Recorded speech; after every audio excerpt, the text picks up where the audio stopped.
बहुत समय पुरानी बात है। आर्यवर्त में एक राजा राज्य करते थे जिनका नाम था प्रियवंत। उनकी पत्नी का नाम था मालिनी। राजा बहुत परोपकारी तथा प्रजापालक थे। वो हमेशा प्रजा के सुख का ध्यान रखते थे। लेकिन राजा प्रियवंत और उनकी पत्नी मन ही मन बहुत दुखी रहते थे। उनके इस दुख का कारण था उनकी कोई संतान नहीं थी। फिर राजा अपने गुरु के पास जाते हैं और उन्हें अपने दुख का कारण बताते हैं। राजा के गुरु राजा से कहते हैं कि ऋषि कश्यप बहुत ही पुण्यात्मा ऋषि हैं, तुम उनकी शरण में जाओ, वो निश्चय ही तुम्हारी इस समस्या का समाधान निकालेंगे। इसके बाद राजा प्रियवंत कश्यप ऋषि के पास जाते हैं और सारा हाल बताते हैं। कश्यप ऋषि राजा के दुख को देखकर राजा की सहायता के लिए तैयार हो जाते हैं।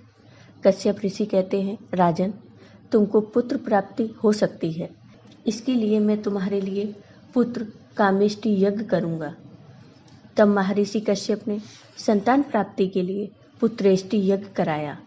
यज्ञ का प्रसाद रानी मालिनी को दिया गया।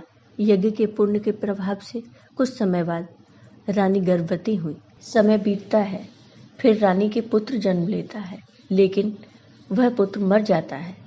इससे राजा बहुत दुखी होते हैं। राजा पुत्र का अंतिम संस्कार कर पुत्र वियोग में प्राण त्यागने का निश्चय करते हैं। जब राजा प्राण त्यागने वाले होते हैं तभी वहां उसी वक्त ब्रह्मा जी की मानस पुत्री देवसेना प्रकट होती हैं। उन्होंने राजा प्रियवंत से कहा, राजन, तुम क्यों प्राण त्याग रहे हो? राजा प्रियवंत कहते हैं, मैं निसंतान था। तब कश्यप ऋषि ने मेरे लिए यज्ञ किया, जिसके पुण्य से मुझे पुत्र की प्राप्ति हुई, लेकिन मेरा वो पुत्र मर गया।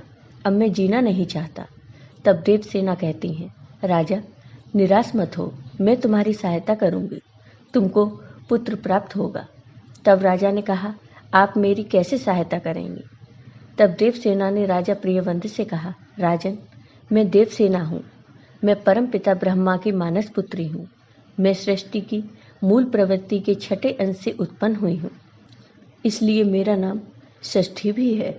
तुम मेरी पूजा करो और लोगों में इसका प्रचार प्रसार करो। इसके फलस्वरूप तुमको पुत्र की प्राप्ति होगी। माता षष्ठी के कहे अनुसार राजा प्रियवंत ने पुत्र की कामना से माता का व्रत विधि विधान से किया। उस दिन कार्तिक मास के शुक्ल पक्ष की षष्ठी थी। इसके फलस्वरूप राजा प्रियवंत को पुत्र प्राप्त हुआ। आज ब्रह्मा जी की मानस पुत्री देवसेना को ही छठ मैया के नाम से जाना जाता है और उनकी पूजा की जाती है। आज भी माताएं और बहनें संतान प्राप्ति के लिए छठ माता की पूजा करती हैं। कार्तिक मास के शुक्ल पक्ष की षष्ठी तिथि को छठ माता की पूजा की जाती है। छठ मैया की पूजा के साथ सूर्य देव की भी पूजा की जाती है। भगवान श्री राम ने भी कार्तिक मास की षष्ठी को पूजा की थी। कथा के अनुसार लंका के राजा रावण का वध कर अयोध्या आने के बाद भगवान श्री राम और माता सीता ने राम राज्य की स्थापना के लिए कार्तिक मास के शुक्ल पक्ष की षष्ठी को उपवास रखा था और सूर्य देव की पूजा अर्चना की थी।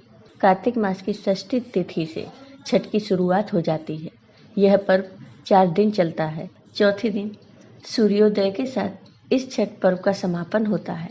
इसमें माताएं और बहनें सूर्य भगवान को अर्घ्य देकर छठ मैया की पूजा करती हैं। घर परिवार की सुख समृद्धि और आरोग्यता के लिए छठ पूजा का व्रत जुड़ा हुआ है। इस व्रत का मुख्य उद्देश्य पति पत्नी पुत्र पौत्र सहित सभी परिजनों के स्वास्थ्य की मंगल कामना करना है। छठ का अभ्यास मानसिक शांति भी प्रदान करता है। छठ के दौरान हवा का नियमित प्राणिक प्रवाह गुस्सा, ईर्ष्या और अन्य नकारात्मक भावनाओं को कम करने में मदद करता है। अब हम आपको बताएंगे छठ पूजा की शुरुआत कैसे हुई। एक कथा के अनुसार प्रथम देवासुर संग्राम में जब असुरों के हाथों देवता हार गए थे, तब देव माता अदिति ने तेजस्वी पुत्र की प्राप्ति के लिए देवारण्य के देव सूर्य मंदिर में छठी मैया की आराधना की थी। तब प्रसन्न होकर छठी मैया ने उन्हें सर्वगुण संपन्न तेजस्वी पुत्र होने का वरदान दिया था। इसके बाद अदिति के पुत्र हुए त्रिदेव रूप आदित्य भगवान, जिन्होंने असुरों पर देवताओं को विजयी दिलाई। कहा जाता है कि उसी समय से देवसेना षष्ठी देवी के नाम पर इस धाम का नाम देव हो गया और छठ का चलन भी शुरू हो गया। छठ पूजा का नामकरण कैसे हुआ? छठ षष्ठी का अपभ्रंश है। कार्तिक मास की अमावस्या को दिवाली मनाने के बाद मनाए जाने वाले इस 4 दिवसीय व्रत की सबसे कठिन और महत्वपूर्ण रात कार्तिक शुक्ल षष्ठी की होती है। कार्तिक शुक्ल पक्ष के षष्ठी को यह व्रत मनाए जाने के कारण इसका नामकरण छठ व्रत पड़ा। छठ पूजा साल में 2 बार होती है, एक चैत मास में, दूसरे कार्तिक मास शुक्ल पक्ष की चतुर्थी तिथि, पंचम तिथि, षष्ठी तिथि और सप्तमी तिथि तक मनाया जाता है। षष्ठी देवी माता को कात्यायनी माता के नाम से भी जाना जाता है। नवरात्रि के दिन में हम षष्ठी माता की पूजा करते हैं। षष्ठी माता की पूजा घर परिवार के सभी सदस्यों के सुरक्षा एवं स्वास्थ्य लाभ के लिए करते हैं। षष्ठी माता की पूजा सूर्य भगवान और माँ गंगा की पूजा देश में एक लोकप्रिय पूजा है। यह प्राकृतिक सौंदर्य और परिवार के कल्याण के लिए की जाने वाली एक महत्वपूर्ण पूजा है। इस पूजा में गंगा स्थान या नदी तालाब जैसे जगह का होना अनिवार्य है। यही कारण है कि छठ पूजा के लिए सभी नदी तालाब की साफ सफाई की जाती है और नदी तालाब को सजाया जाता है। प्राकृतिक सौंदर्य में गंगा मैया या नदी तालाब मुख्य स्थान है। आपको ये वीडियो पसंद आया हो तो लाइक कीजिए, शेयर कीजिए और मेरे चैनल को सब्सक्राइब कीजिए। साथ ही बेल आइकॉन पर क्लिक जरूर कीजिए जिससे हमारे वीडियो के नोटिफिकेशन आपको मिलते रहे। धन्यवाद।